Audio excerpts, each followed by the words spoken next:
Yi-kyung was bullied at school just because she looked pretty. Her good friend, Ah-ran, tried to protect her, but got bullied too. Bok-dong, the school bully, stepped in to help them escape for a while. That night, Kang-ja came home and found her daughter covered in bruises. Ah-ran woke up, startled. Kang-ja anxiously asked what happened. Ah-ran lied, saying she fell during gym class and told her mom not to worry. But Kang-ja wasn't fooled. She knew these were from being beaten. The next day, Kang-ja went to talk to Ah-ran's homeroom teacher, but the teacher hinted that she needed to offer a bribe. Meanwhile, the school's anti-bullying committee began investigating. Do Young-woo spoke with the bullies and witnesses separately, but no useful information came out. Finally, he went to meet Ah-ran directly. Worried about retaliation, Ah-ran denied everything. The next day, the homeroom teacher suggested Kang-ja transfer Ah-ran to another school. The bully's parents were powerful, and without evidence, the school couldn't do anything. Kang-ja was furious. She went straight to the police to report it, but they brushed her off, saying there was no evidence. The homeroom teacher told Do Young-woo this might not be easy to solve. Do Young-woo thought for a moment, then called his men to warn Ah-ran. At night, Kang-ja saw her daughter sitting on the ground, badly injured, outside their home. She passed out shortly after. Seeing her daughter like this, Kang-ja felt heartbroken. Kang-ja wanted to ask Ah-ran's close friend what had happened, but it didn't go well. Even a mysterious boy warned her to stop investigating, or her daughter might be in danger. Ah-ran was deeply shaken, almost at her breaking point. She cut her hair in the bathroom, held scissors tightly, and curled up in a corner, looking lost. Everyone was shocked by this. Kang-ja quickly took her to the hospital. The doctor diagnosed Ah-ran with depression and said she needed to stay in the hospital. Kang-ja couldn't bear to see her daughter suffer humiliation, and decided to take revenge herself. She went to a bar, fought off a group of men by herself, and left them beaten. She told a long-haired man to inform his boss that Sashimi from Mappo was back.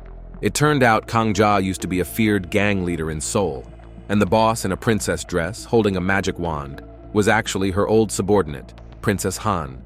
Later, Kang-ja left the underworld to live a simple life with her husband and raise her daughter. Now, she was in trouble and needed help. She asked Princess Han to use her connection to create a high school student identity for her. She wanted to return to the school and get revenge for her daughter. Princess Han said there was no need for Kang-ja to do it herself. Her men could easily handle it. But Kang-ja insisted, saying that because she didn't know who hurt her daughter, she had to investigate herself to find out the truth. The two then started planning. Princess Han first tied up the only teacher at school who had met Kang-ja and threatened him to resign on his own. Then, she took Kang-ja to a hair salon to give her a new look. After the makeover, Kang-ja instantly looked like an 18-year-old girl. Finally, Princess Han gave her a new name, Belle. Kang-ja would enroll in Ah-ran's high school as Princess Han's daughter. On her first day, Kang-ja introduced herself to the class, but her classmates laughed, saying her name sounded like a dog's. Later, Kang-ja sat at her daughter's desk and saw insults carved into the desk, mocking Ah-ran. She couldn't believe the humiliation her daughter had suffered and held back tears. Just then, some girls who often bullied her daughter came over. One girl started cursing, and Kang-ja couldn't hold back her anger. She told the other two girls to close the classroom doors. The three girls knelt on the floor, while Kang-ja held a stick and asked who had carved on the desk. They nervously said it was just a joke.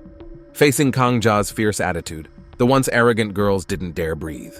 As she was about to teach them a lesson, Bok-dong stepped in and stopped her, warning her that she'd be dead if she went further. His voice was exactly the same as the one that had threatened her before. Without hesitation, Kang-ja grabbed Bok-dong by the neck. As she raised her fist, Teacher Park arrived and caught her arm, but he was no match for her. Kang-ja easily pinned him under her arm, handling the two men like soft toys. The other students stood there too scared to move. Afterward, Kang-ja got some information from one of the girls. In terms of strength, Bok-dong ranked first in the school, but the one with real power was Hong Sang-tae. Even though he was short and didn't fight, Bok-dong obeyed him and acted as his enforcer. This was because he was the son of a chaebol chairman. If anyone crossed Hong Sang-tae, even teachers could get fired. So, all the students were afraid of him. Even more importantly, Hong Sang-tae once tried to date Ah-ran, but she turned him down. Feeling humiliated, he allowed others to bully her. Kang Ja suspected that Bok Dong had hit Ran under Hong Sang-tai's orders, so whenever she had time, she followed Bok Dong, hoping to uncover the truth. She even tracked him to the restroom, which nearly made him wet his pants. Kang Ja asked him why he had hit Ran. Bok Dong insisted he didn't hit girls, but since they were in the men's restroom, he said he wouldn't let Kang Ja leave. Just then, Hong Sang-tai showed up to stop him and said he admired Kang Ja's personality. But Kang Ja insulted him, calling him a little shrimp and saying he was unworthy of liking her. Then she stormed out of the restroom. To everyone's surprise, the more she acted like this, the more Hong Sang-tai liked her. After school, Kang Ja tailed Bok Dong to the entrance of a bar. To get inside, she changed clothes right there on the street, putting on a black hoodie to look like an adult. As she checked each room, a bar hostess stopped her, thinking she was a new hostess and telling her to change into work clothes. When Kang Ja finally found the right room, she was startled by who was inside. Sitting next to Bok Dong was a man named Seven, a person with whom Kang Ja had a deep past. 17 years ago, Seven's younger brother started dating Kang Ja, and his grades dropped sharply. When Seven found out, he didn't want Kang Ja affecting his brother's studies, so he decided to force her to leave. He took Kang Ja to a small dark room and beat her up, but Kang Ja still refused to leave his brother. Angry, Seven tried to hit her again. Kang Ja quickly pulled out a knife to defend herself. Just then, the brother arrived and stopped her. Seven seized the chance, grabbed the knife, and tried to kill her. The brother quickly stopped him, saying Kang Ja was the most important person in his life and that he couldn't live without her. Hearing this made Seven even angrier. He pushed his brother onto a wooden board, trying to teach him a lesson. Kang Ja rushed forward to stop him. During the struggle, all three of them fell to the ground. Unfortunately, the brother was stabbed by the knife.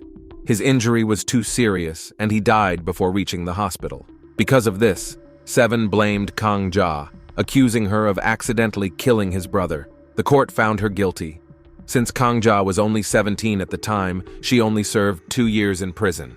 When she saw Seven appear again, Kang Ja knew something was up.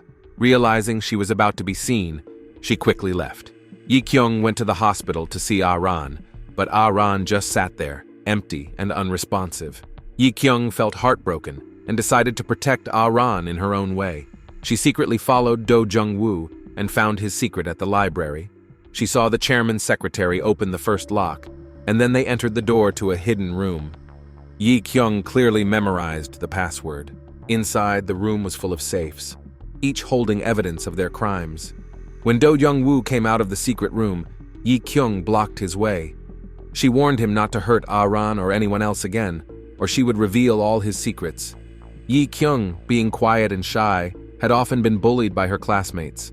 Do Jung-woo had once stood up for her, and since then, their feelings quickly grew, and they shared a sweet, romantic teacher-student relationship. But it didn't last long, as Do Jung-woo soon fell in love with the secretary. To get rid of Yi Kyung, he arranged for Seven to threaten her into transferring schools, but Ran always stepped in to stop it, getting herself involved. To protect Ran, Yi Kyung faced Do Jung-woo bravely. But in the eyes of villains, only the dead can keep secrets. Do Jung-woo immediately called Seven, asking him to kill Yi Kyung. Seven called in Bok Dong, ordering him to push Yi Kyung from downstairs, making it look like Yi Kyung committed suicide because of bullying. Seven also told Bok Dong that even if he ended up in jail, it would only be for 2 years at most, and he would handle everything for him. But Bok Dong replied that Yi Kyung was timid and wouldn't reveal Do Jung-woo's secrets. He begged Seven to spare her, but Seven threatened Bok Dong using his elder brother, who was still in prison. Only if Bok Dong followed orders would his brother have a stable life after release. The next day, Bok Dong found Yi Kyung. He told her not to say anything and to leave the city quickly. Maybe that way she could still survive. In his heart, Bok Dong didn't want to hurt an innocent girl. But after listening, Yi Kyung didn't change her mind. Instead, she went home and planned to tell her journalist mom for help. However, her mom didn't care and didn't want to hear her complain about school. Yi Kyung had no other choice, so she filed a complaint on the Education Bureau's website. The following day, Yi Kyung found Kang Ja at school, ready to tell her everything. Do Jung-woo passed by and saw them. He worried Yi Kyung might reveal his secret. Just as Yi Kyung was about to speak, he interrupted her. Yi-kyung quickly turned and left. At the stairs, she bumped into Teacher Park, seeming like she had something to say, but when they reached the office, Yi-kyung hesitated and said nothing because she wasn't sure if she could trust him. That night, Yi-kyung went to the hospital. To let Ah-ran focus on her treatment, Yi-kyung didn't mention recent events. She just told Ah-ran she had found Do Jung-woo's weakness. She also said she would protect Ah-ran from now on. Meanwhile, Do Jung-woo received a call from the Minister of Education. The minister had intercepted Yi-kyung's complaint email to the Education Bureau. He did this because Do Jung-woo was his illegitimate son. He worried this scandal would hurt his career. He helped Do Jung-woo handle the issue. Do Jung-woo hung up, feeling that Yi-kyung might investigate his secrets.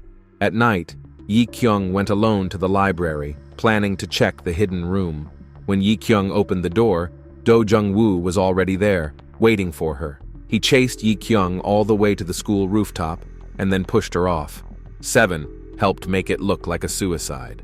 By the time Bok-dong arrived, it was too late. The police found a suicide note at the scene. The note said that Yi-kyung ended her life because of Bok-dong's bullying.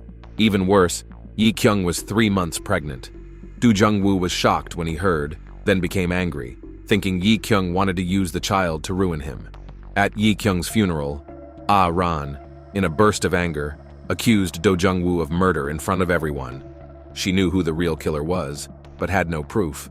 To avoid suspicion from Do Jung-woo, Ah-ran accused everyone of killing Yi-kyung. She thought this was the only way to keep herself and her mom safe. Do Jung-woo later asked a doctor and learned that Ah-ran had memory issues from the trauma. Yi-kyung recorded her own murder on her phone, but the phone fell into Do Jung-woo's hands, who then destroyed it. The court had no direct proof that Bok-dong pushed Yi-kyung off the roof, so he was sentenced to 2 years of probation, which was basically a release. But in reality, he was just a scapegoat. Do Jung-woo and Seven planned everything. Kang-ja, afraid the same tragedy could happen to her daughter, pushed her to transfer schools. But Ah-ran said she was fine and refused. Teacher Park also didn't want her to transfer and promised to protect her. So Kang-ja went back to school with Ah-ran. Ah-ran went back to class and found Yi-kyung's locker covered with insulting stickers. She yelled, asking who did it. Hong Sang-tae looked inside the locker, got serious, and asked the same question. The whole class stayed silent, afraid to answer. Ah-ran suspected Hong Sang-tae had told someone to do it. Kang-ja saw this and immediately grabbed Hong Sang-tae by the collar, dragging him to the rooftop. She didn't hesitate to beat him up. Luckily, Teacher Park arrived just in time to stop her, saving Hong Sang-tae. Teacher Park then took Kang-ja to his office to talk. Kang-ja told him to stay out of it, but Teacher Park reminded her that she's a student now, and he would keep an eye on her. Kang-ja didn't care at all. During break, Ah-ran's dad came to school to check on her. Kang-ja, trying to avoid him, climbed through a window. Her husband was puzzled, but didn't realize that the student was actually his wife. Soon, Kang-ja found out that her husband was working under Seven at the school. It turns out, he was the school's engineer in charge of buildings, called in by Do Jung-woo for a meeting. Do Jung-woo pretended not to know anything and asked him about Ah-ran, but he didn't get much information. Meanwhile, Kang-ja climbed over the school fence, jumped from a 3-meter height, and skipped class. Teacher Park happened to see her do this. Kang-ja went to Princess Han's place and mentioned seeing her husband being friendly with Seven. She wanted Princess Han to help find out the truth. Just as she was leaving, Teacher Park called, saying he'd be coming over for a home visit. Princess Han quickly said she was too busy and pretended her phone signal was breaking up. Surprisingly, Teacher Park had already arrived at the door. The scene felt pretty dramatic. Once they met, Teacher Park discussed Kang-ja's violent behavior at school. Just then, a guy came in with tea, which turned out to be beer that tasted like tea. Princess Han scolded him. Then she lied to Teacher Park, saying Kang-ja grew up in a bar. Teacher Park said he now understood why Kang-ja got into fights easily and used bad language. He blamed Princess Han for letting Kang-ja live in such an environment. Unsure how to explain, Princess Han pretended to cry. Hearing her cry, Kang-ja came in to comfort her. The guy saw his boss crying and thought Teacher Park had hurt her. He quickly called in more guys surrounding Teacher Park. Scared, Teacher Park quickly ended his visit. After his court trial, Bok-dong returned to school. Hong Sang-tae wanted revenge and asked Bok-dong to teach Kang-ja a lesson, but Bok-dong was still under watch. so fighting again would mean going to jail. Hong Sang-tai didn't care and still ordered him to do it, but Bok-dong refused. Feeling embarrassed in front of classmates, Hong Sang-tai grabbed a chair and swung it at Bok-dong. Angry, Bok-dong took off his jacket and punched him. During the fight, they accidentally knocked over Ah-ran. One of Hong Sang-tai's men tried to run for help, but the girls stopped him. Soon, the whole class was in a brawl. Kang-ja saw her injured daughter and immediately fought two boys at once. Teacher Park heard what happened and tried to break it up, but got pushed to the ground. Finally, all three ended up dirty and bruised, taken to the office. The dean found out that the chairman's son was hit, and slapped Bok-dong, then quickly took Hong Sang-tai to the infirmary. To keep Bok-dong out of jail, Do Jung-woo told Teacher Park to handle it within the school. Then Princess Han arrived at school in a fancy car, looking wealthy. The dean thought he could ask her for a big bribe, so he kicked Teacher Park out and asked to talk to Princess Han alone.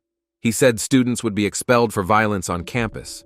Princess Han started crying, begging him to forgive Kang-ja. The dean then hinted that a check with 7 zeros would fix things. Hearing this, Princess Han stood up, locked the door, and grabbed his hair, giving him a hard beating.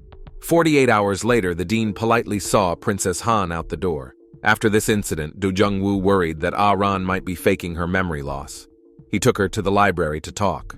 After a conversation, he felt relieved, sure she didn't know the library's secret. But after he left, Ah-ran found Yi Kyung's bag charm in a corner. She had one just like it, which they picked out together. Ah-ran quickly sensed that something secret was in the library. That night, Ah-ran went to the library alone to search for clues. Unfortunately, Do Young-woo and the secretary were also coming to retrieve documents. Ah-ran hid quickly. As Do Young-woo opened the hidden room, Ah-ran accidentally knocked a book off the shelf. The secretary heard and began searching the shelves. When she found someone, she was shocked. It was Kang-ja. Do Young-woo asked what happened, but the secretary didn't mention Kang-ja's appearance. Later, Kang-ja had Princess Han call the secretary over. It turned out that in high school, the secretary was one of Ah-ran's followers. Back then, the secretary testified falsely, accusing Kang-ja of killing Seven's younger brother. But now Kang-ja didn't come for revenge, but to ask about Do Jung-woo. The secretary, feeling guilty, refused to say anything. Kang-ja thanked her anyway. It was her false testimony that helped Kang-ja see herself clearly and live a normal life again. Meanwhile, Ah-ran found the hidden room. Just as she was about to touch the switch, Bok-dong stopped her. He took her to a hidden spot and told her to stop investigating. He said Yi Kyung was already dead, and he didn't want anyone else losing their life over it. Ah-ran insisted, saying she knew Do Jung-woo was the killer. She was determined to find the truth and get justice for Yi Kyung. At the same time, Kang-ja dressed up as a sexy student and went to Do Jung-woo's house. She shyly tried to flirt with him. After getting inside, she purposely spilled hot coffee on herself and quickly said she needed to change clothes. Do Jung-woo seemed interested, looking at her in a suggestive way. While changing, Kang-ja noticed an envelope on the table. She opened it and found a pregnancy test and a letter. The letter said if Do Jung-woo bothered Ah-ran again, Yi Kyung would reveal her pregnancy. It's hard to imagine the courage Yi Kyung needed to write that letter before she died. Thankfully, Kang-ja found the letter. She took the evidence straight to Yi Kyung's mom. Kang-ja told her that Yi Kyung's baby was Do Jung-woo's and asked if they could work together to get justice. But Yi Kyung's mom refused. She didn't want to talk about it anymore. She had already lost one daughter. Now she wanted to protect her younger one from any harm. Kang-ja felt sad that Yi Kyung had such a mom. The next day, she took Princess Han to the education department and submitted the evidence. She also shared the story with the media to pressure the department. Soon, Do Young-woo was taken in for investigation. But Kang-ja's strange behavior recently had caught her mom-in-law's attention.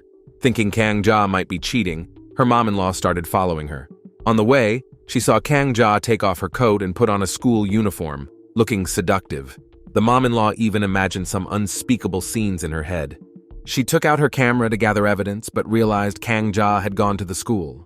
She rushed up and grabbed Kang-ja.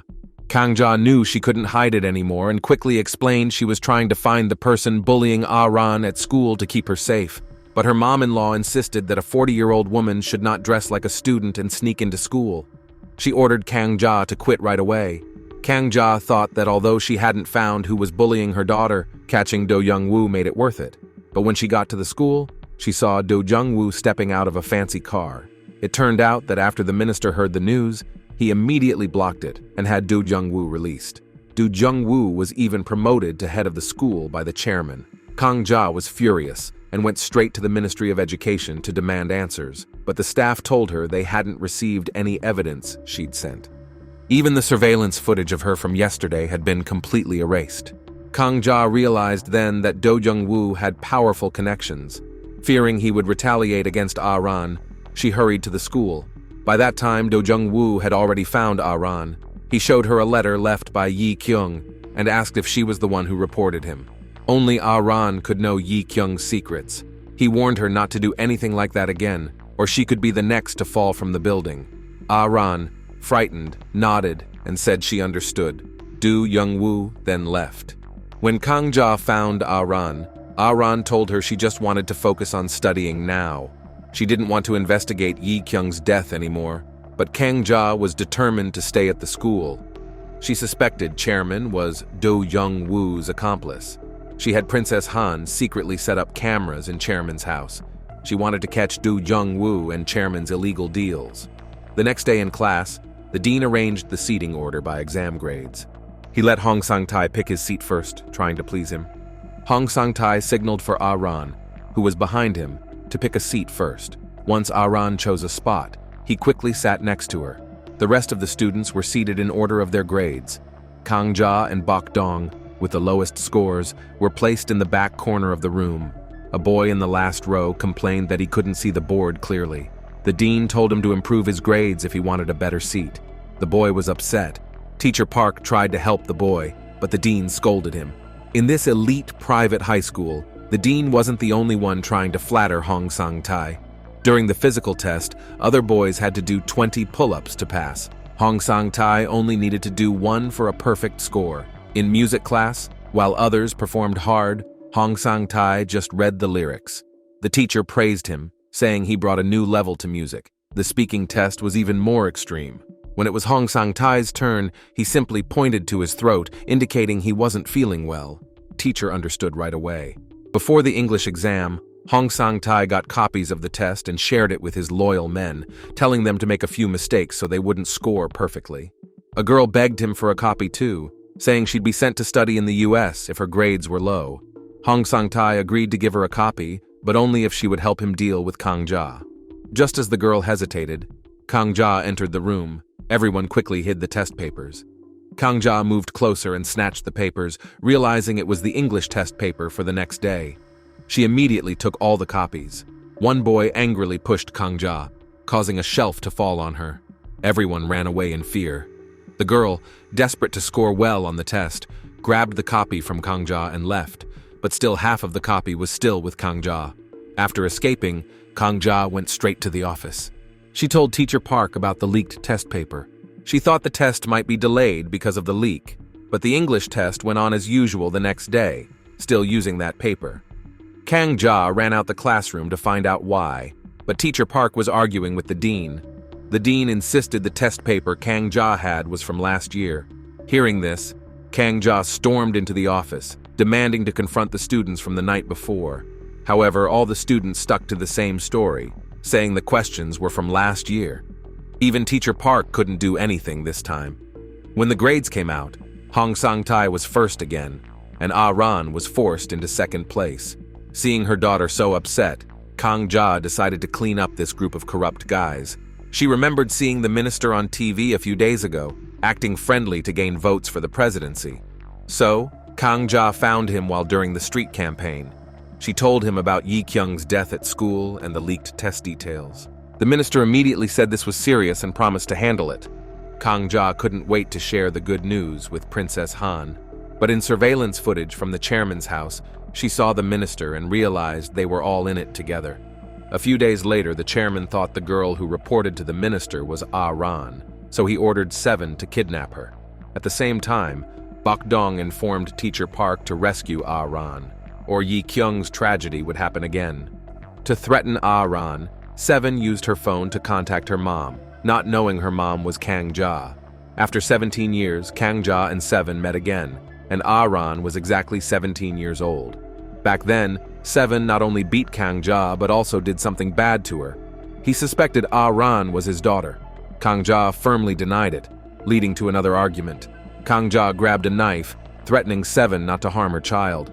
But once again, Seven took the knife away. Teacher Park arrived just in time, but couldn't help much. Seven and Kang-ja began to fight. Teacher Park took a knife for Kang-ja, ending the fight. Kang-ja rushed to take Teacher Park to a bar and called a doctor to help. Luckily, the stab wound wasn't deep. The next day, Seven went to Kang-ja's husband and asked if Ah-ran was his real daughter. The man said Ah-ran was actually Kang-ja's sister's child. Kang-ja had married into the family with the child, but Seven knew Kang-ja was an only child, so he quickly confirmed Ah-ran was his daughter. To protect Kang-ja and Ah-ran, he told the man to send them abroad as soon as possible. The man looked puzzled, not understanding why Seven made this strange request. After what happened the night before, Kang-ja decided to speed up her search for evidence. She started by approaching one of the minister's close associates. Her captivating singing and dancing soon caught the man's attention. During their conversation about life and dreams, Kang-ja learned that the minister's secret son was Do Young-woo. She finally understood why Do Young-woo hadn't been punished despite her reports against him. Meanwhile, Seven found out from the secretary that Kang-ja had been pretending to be a student to sneak into the school. The secretary urged Seven to get Kang-ja out before she disrupted their plans. So the next day, Seven went to the school, planning to forcibly take Kang-ja away. But Bokdong suddenly appeared to stop him. Angry, Seven dragged Bokdong away by the collar. Bokdong was gone all afternoon. Kang-ja found him at his place, lying on the couch covered in bruises. She rushed to help him, wanting to take him to the hospital. Bokdong refused, urging her to leave before Seven came back and hurt her too. Badly, Seven had already returned.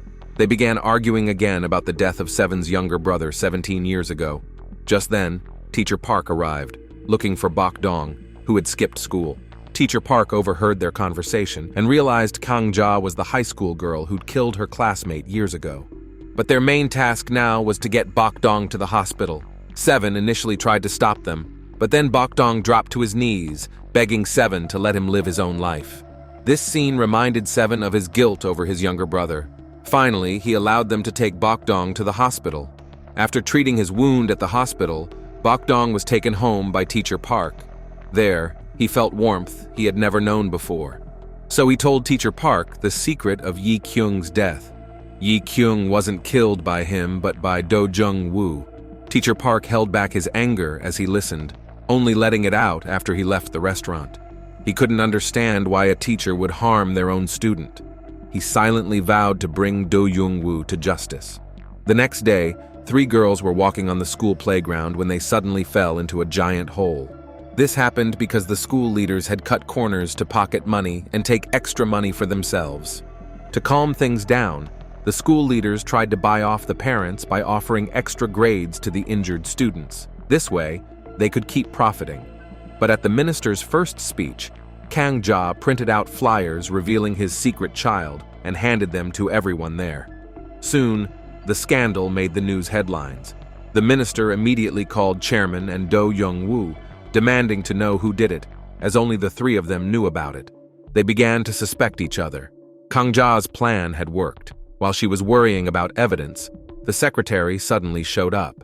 She took off her glasses, revealing bruises around her eyes. She handed over a recording. This recording captured a conversation between Do Young-woo's mom and the minister before she passed away. In it, Do Young-woo's mom expressed her wish for the minister to acknowledge Do Young-woo as his son, but he heartlessly refused. The secretary said she had been with the chairman for many years, serving both as his secretary and lover, but had suffered his abuse. Now she wanted Kang-ja's help to get revenge, so she shared this recording. Kang-ja was thrilled to finally have solid evidence. To avoid affecting his dad's presidential campaign, Do Young-woo planned to hold a press conference at school to clear up their ties. But the minister came and admitted to the father-son relationship with Do Young-woo and claimed the negative news was spread by his political rivals. He said he kept their relationship secret to protect his son, completely twisting the truth about abandoning his wife and child. At that moment, Kang-ja quickly stepped forward, declaring that everything they said was a lie. Then, Teacher Park messaged the secretary to release the recording. Shockingly, what played over the speakers was Kang Ja's voice calling Ah-ran her daughter. Now the whole school knew Kang Ja was Ah-ran's mom. Desperate, Kang Ja seized the last chance. She accused Do Young-woo, in front of all the reporters, of assaulting and then killing a female student. But everyone thought she was crazy. It turned out this was all part of the secretary's scheme. A few days earlier, the secretary had told Do Young-woo about Kang Ja's constant troublemaking. So he had the secretary give Kang Ja the recording, then switched it right before the release. Kang Ja was then taken to the police station. Luckily, Teacher Park's judge dad bailed her out of jail. Kang Ja was not willing to give up. She went to the school gates as a parent and held up a banner. She accused Do Young-woo of killing students and exposed the school's corruption. Her actions drew the attention of minor media outlets, and soon the reporter began interviewing her. Kang Ja's fame quickly grew, with more reporters wanting to interview her. But instead of asking about the school, they questioned her about how she maintained such a youthful look. At the same time, Ah-ran was tricked by a man pretending to be a reporter and was locked in a small, dark room. It was all arranged by Hong Sang-tai's dad, the chairman. Hong Sang-tai ran in to confront his dad to save Ah-ran, but the chairman slapped him to the ground. Fortunately, Seven arrived just in time to save Ah-ran. Seven used a video of Do Jung-woo killing Yi Kyung to make a deal with the chairman to let Ah-ran go. After rescuing Ah-ran, Hong Sang-tai called Kang Ja to tell her the secret of his dad's safe. When Kang Ja arrived at Hong Sang-tai's house, she found the secretary also sneaking around, trying to steal. Kang Ja opened the safe and took the evidence of the crimes. The secretary threatened her with a knife, trying to grab the confidential files. Kang Ja slapped her to the ground. The chairman saw this on the security cameras and immediately sent Seven to handle Kang Ja. Seven taught Teacher Park a lesson first, to threaten Kang Ja. She was powerless and had to let him take the evidence. Then, Seven falsely accused Princess Han's bar of selling drugs and reported it to the police. To protect her family, Kang Ja decided to send them abroad. A school built with 1 million government funds was finally completed, but on its first day of operation, problems arose. Kang Ja's husband found the cafeteria leaking badly with cracks in the walls. He immediately went to Do Young-woo, warning him that the school might collapse at any time. He asked Do Young-woo to broadcast a warning for students to evacuate, but the chairman refused. He told Kang Ja's husband to find a solution himself. At the same time, Teacher Park came to the classroom and told the students to evacuate quickly. The building might collapse. The students, terrified, quickly grabbed their things and ran. Unfortunately, the building still collapsed into rubble. Afterward, families and the media gathered outside the school to protest. The accident caused 6 deaths and 18 injuries. Kang Ja's husband was among those who died. Seeing Do Young-woo unwilling to take responsibility in front of the media, Yi Kyung's mom remembered her daughter's death. She grew angry. Later, Do Young-woo went to the hospital room and blamed the chairman, saying the accident happened because he didn't allow students to evacuate. He even suggested pinning the blame on Kang Ja's husband, saying dead men can't talk. Yi Kyung's mom, disguised as a nurse, secretly recorded the conversation. She then found Kang Ja, and they decided to use the recording to sue Do Jung-woo. However, in court, Do Jung-woo's lawyer presented evidence showing large sums of money transferred to Kang Ja's husband's account, blaming him entirely. Kang Ja's lawyer asked if Do Jung-woo knew about the problems with the project, and Do Jung-woo calmly denied it. At that moment, the lawyer played the recording Yi Kyung's mom had made in the hospital, but Do Jung-woo's lawyer objected, claiming it was an illegal recording, so the judge dismissed it. Thus, the first trial ended without any result. Back home, while planning their next steps, Ah-ran's phone suddenly rang. To everyone's shock, the caller ID showed Yi Kyung's name. Yi Kyung's mom answered and discovered it was the police. They went to the station and retrieved Yi Kyung's phone, but Kang Ja realized it was actually Bok Dong's phone. Before the collapse, Bok Dong had gone to Seven's office and found Yi Kyung's SIM card, putting it in his own phone. When they checked the phone, they found a video she had secretly recorded before her death, capturing Do Young-woo killing her. During the second court session, the lawyer presented this video as evidence of Do Young-woo's crime. Seeing the solid proof, the chairman shifted the blame for the collapse onto Do Young-woo. After the trial, Do Young-woo was arrested. The minister immediately held a press conference. He admitted he failed to fulfill his duties as a dad. He promised to make sure the law punishes Do Young-woo. After speaking, he kneeled to apologize to the entire country. When Do Young-woo found out, he was unwilling to be abandoned by his dad. He contacted the secretary, who had a recording that could threaten his dad. To ensure a win at the third trial, Teacher Park invited the chairman's estranged wife back. He wanted her to testify about the chairman and minister's illegal dealings, but half an hour before the trial, the news released a video of all the politicians betraying the minister. With Do Young-woo's recording and the chairman's wife's testimony, the evidence against them was confirmed. Do Young-woo was sentenced to life in prison for murder. The minister received an 8-year prison sentence. The chairman and 7 got 2 years each, and the secretary was sentenced to 1 year. However, 3 months later, the chairman was released early. He immediately ordered a hit on Kang Ja to get revenge. Just as the chairman was about to attack Kang Ja, 7 suddenly appeared. 7 had learned of the chairman's release while being transferred and guessed he would seek revenge. When the guards went to the restroom, 7 knocked one out and escaped. 7 went to Aran and told her the truth about her identity. She was his younger brother's child. He confessed his regret for accidentally killing his brother and said he wanted to atone for his actions. Then he left and went to the chairman's base. 7 saved Kang Ja. With Kang Ja stopping him, he didn't kill the chairman, but the chairman died at the hands of a man in white shoes. After that, peace returned to the school. As an ordinary mom, Kang Ja defeated the powerful and corrupt forces. While protecting her daughter, she also managed to save a group of lovely students.